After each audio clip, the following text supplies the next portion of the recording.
Боевые вертолеты, БТР, милиция, дорожная инспекция. Так Бишкек встретил лидера партии Мекенту Урмата Барктабасова. О его подвигах пятилетней давности еще хорошо помнят, поэтому на всякий случай решили встречать гостя во всеоружии.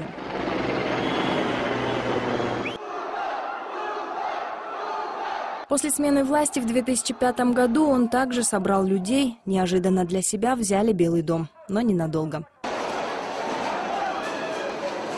Толпу разогнали, против организатора возбудили уголовное дело.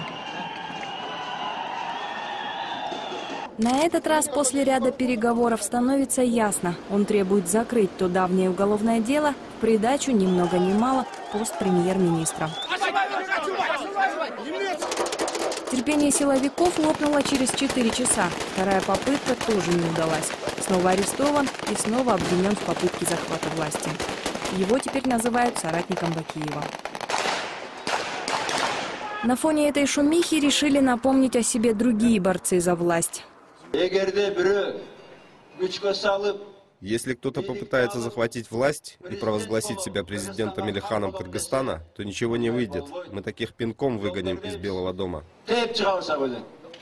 Так в республике начался август. Дату выборов еще не назначали, но предвыборная гонка уже стартовала.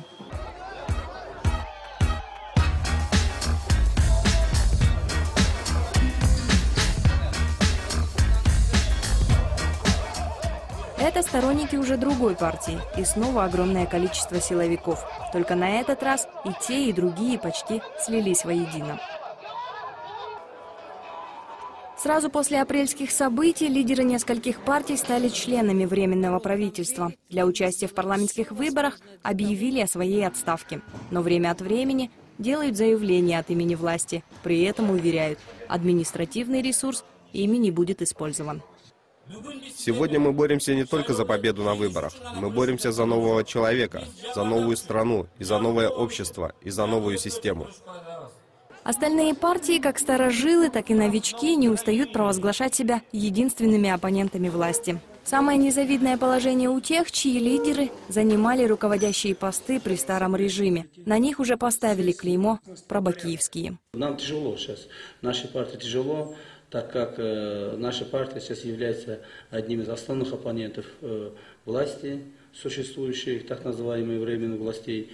Поэтому на нашей партии сейчас наваливается очень много беды, как говорится в кавычках, гонения разные, открытие разных уголовных дел и все другое.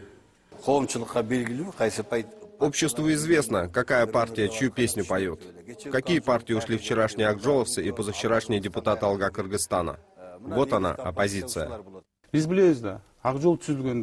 Да, в мою партию вошли некоторые члены Акджола. Мы же знаем, как тогда создавалась партия. Многих учителей, врачей, бюджетников просто-напросто заставляли вступить туда.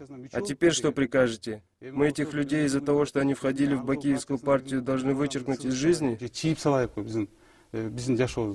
Масло в предвыборный огонь неожиданным возвращением подлила дочь первого президента Бермет Акаева. Официальных заявлений вчерашняя изгнанница пока не делала, но страна уже бурно обсуждает ее политическое будущее. Когда речь идет о возврате подобных лиц, в первую очередь боятся возвращения той старой системы, то есть тех принципов и ценностей, которые эта система взрастила и несла в себе. И вот это как раз-таки является очередным, можно сказать, пугалом, да, страшилкой, что вот есть такой возврат, есть такие люди. Но это есть скрытая агитация, да, или за, или против. Такие страсти вокруг депутатских кресел объясняются конституционной реформой. Перерождение суперпрезидентской республики в парламентскую сразу изменило приоритеты. Президенттин полномочиясын мүмкүн болушунча азайтуу маселеси. Мы выступаем за максимальное сокращение полномочий президента. Мы против пересмотра его полномочий в сторону увеличения. Для беспартийных вход в парламент закрыт, поэтому каждый день на свет стали появляться новые партии со старыми лицами. Их теперь почти 150, и они объединяются, ссорятся, мирятся, дружат против и за кого-то. Партийная жизнь бурлит. Политическая партия у нас работает от выборов к выбору и основывается на авторитете или на узнаваемости от 1 до 5 человек, входящих в политсоветы партии. Да? То есть их имена становятся брендом партии, а не наоборот. Партия, она всегда активна в период между выборами. В то время как, вот как раз таки особенность кыргызских кыргызстанских политических партий заключается в том, что они активны как раз таки перед выборами. Да?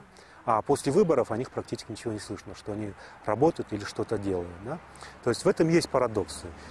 Выбор кыргызстанцев, скорее всего, будет зависеть от степени доверия к тому или иному политику. И никак не от программы партии. Такой уж менталитет.